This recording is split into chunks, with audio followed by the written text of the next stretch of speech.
বাংলাদেশ নৌবাহিনীতে নাবিক ও এমওডিসি নৌ ভর্তি বি ২০২৬ ব্যাচে নিয়োগ বিজ্ঞপ্তি প্রকাশিত হয়েছে।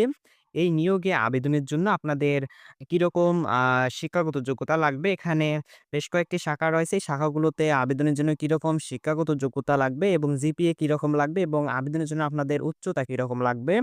আ এছাড়াও বয়স কত হওয়া লাগবে এবং আবেদন শুরু কবে, শেষ কবে? এই বিষয়গুলো আজকের ভিডিওতে আপনাদের জানিয়ে দেব। অবশ্যই ভিডিওটি ধৈর্য সহকারে শেষ পর্যন্ত দেখবেন। আর আমাদের ইউটিউব চ্যানেলে যারা নতুন দর্শক রয়েছেন, অবশ্যই চ্যানেলটি সাবস্ক্রাইব করে পাশে থাকা বেল আইকনটি অল করে রাখুন পরবর্তী চাকরির খবর পেতে। এখন আমরা সর্বপ্রথম যেই বিষয়টি জানবো, সেই বিষয়টি হচ্ছে আপনাদের শিক্ষাগত যোগ্যতা কোন শাখায় কিরকম লাগবে? এখানে হচ্ছে ডিই বা ইউসি অর্থাৎ সিমেন্ট কমিউনিকেশন ও টেকনিক্যাল শাখার জন্য এখানে পদসংখ্যা রয়েছে ৩০০ টি এবং শিক্ষাগত যোগ্যতা লাগবে ন্যূনতম এসএসসি বিজ্ঞান বা সমমান, মাদ্রাসা বিজ্ঞান বা ভোকেশনাল সহ জিপিএ 3.50 ও তদূর্ধ্ব হলে আপনি এই সিমেন্ট কমিউনিকেশন ও টেকনিক্যাল শাখায় আবেদন করতে পারবেন। অর্থাৎ এসএসসিতে বিজ্ঞান বিভাগ বা সমমান পাস থাকলে আপনি সিমেন্ট কমিউনিকেশন ও টেকনিক্যাল এই শাখায় আবেদন করতে পারবেন। এরপরে যেই শাখা হচ্ছে সেটি হচ্ছে রেগুলেটিং এ শূন্যপদ রয়েছে ১৫ টি, রাইটারে ১৮ টি, স্টোরে শূন্যপদ ১৬ টি এবং এই ৩ টি শাখায় আবেদনের জন্য শিক্ষাগত যোগ্যতা লাগবে ন্যূনতম এসএসসি বা সমমান, মাদ্রাসা ও ভোকেশনাল সহ জিপিএ 3.00 তদূর্ধ্ব অর্থাৎ এসএসসি পাস এসএসসিতে জিপিএ 3.00 ও এর উপরে হলে আপনি রেগুলেটিং, রাইটার ও স্টোর এই শাখাতে আবেদন করতে পারবেন। এরপরে যে শাখাটি রয়েছে সেটি হচ্ছে মেডিকেল, পদসংখ্যা ১৮ টি এবং শিক্ষাগত যোগ্যতা লাগবে জীববিজ্ঞান সহ ন্যূনতম এসএসসি বিজ্ঞান বা সমান জিপিএ 3.50 ও তদূর্ধ্ব অর্থাৎ যে এসএসসিতে জীববিজ্ঞান সহ জিপিএ 3.50 ও তদূর্ধ্ব হতে হবে। তাহলে আপনি মেডিকেল শাখায় আবেদন করতে পারবেন। এরপরে যে শাখাটি হচ্ছে সেটি হচ্ছে কুক ও স্টুয়ার্ড।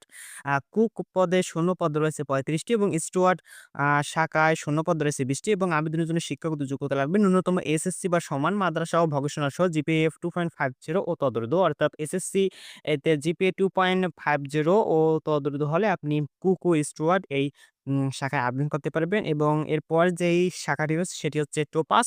টোপাস শাখায় শূন্যপদ রয়েছে ২০ টি এবং ন্যূনতম অষ্টম শ্রেণী পাস। অষ্টম শ্রেণী পাস হলে টোপাস শাখায় আবেদন করা যাবে এবং শেষের শাখাটি হচ্ছে এমওডিসি নৌ।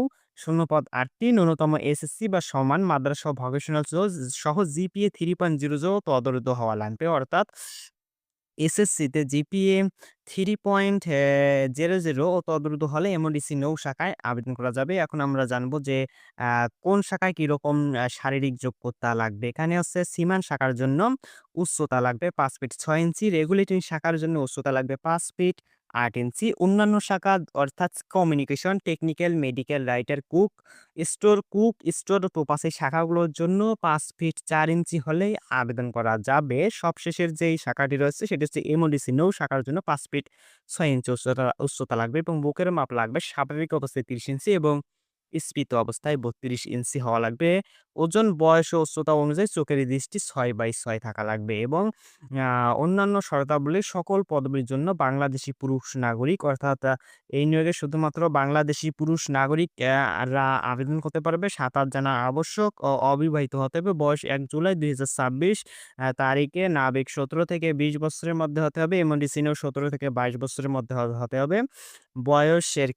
বয়সের অ্যাফিডেভিট গ্রহণযোগ্য নয়। অর্থাৎ আপনাদের ১ জুলাই ২০২৬ তারিখে বয়স নাবিক পদের জন্য ১৭ থেকে ২০ বছর এবং এমওডিসি নৌ-এর জন্য ১৭ থেকে ২২ বছরের মধ্যে হতে হবে এবং এই নিয়োগে হচ্ছে আপনাদের এখানে হচ্ছে আপনাদের কেন্দ্রের নাম এবং কোন শাখার কত তারিখে কোন জেলার মাঠ অনুষ্ঠিত হবে এই বিষয়টি এখানে দেওয়া রয়েছে। আপনাদের ৩ টি কেন্দ্রের মাঠ অনুষ্ঠিত হবে পুরো বাংলাদেশের ৬৪ টি জেলা থেকে। এখানে আপনারা যখন আবেদন করবেন, আবেদন করার পর আপনাদের আবেদনের এডমিট কার্ডে আপনার কোন কেন্দ্রে মাঠ হবে এবং কত তারিখে মাঠ হবে সেই বিষয়টি আপনার এডমিট কার্ডের উপরে লেখা থাকবে এবং এই নিয়োগের আবেদন শুরু হয়েছে ১৮ মার্চ এবং শেষ হবে ২০ এপ্রিল ২০২৬ অর্থাৎ যেহেতু আবেদন বর্তমানে চলমান রয়েছে আপনারা যারা আবেদন করবেন দ্রুত আবেদন করে নিন। আ আবেদন করে নিন এবং ভিডিওটি যদি আপনার ভালো লেগে থাকে অবশ্যই ভিডিওটিতে লাইক দিন এবং বন্ধুদের সাথে শেয়ার করুন। আর চ্যানেলটি এখন পর্যন্ত সাবস্ক্রাইব করে না থাকলে অবশ্যই আমাদের ইউটিউব চ্যানেল সাবস্ক্রাইব করে পাশে থাকা বেল আইকনটি অল করে রাখুন। দেখা হবে আরেকটি নতুন ভিডিওতে। ততক্ষণ পর্যন্ত সকলে ভালো থাকুন, সুস্থ থাকুন। আসসালামু আলাইকুম।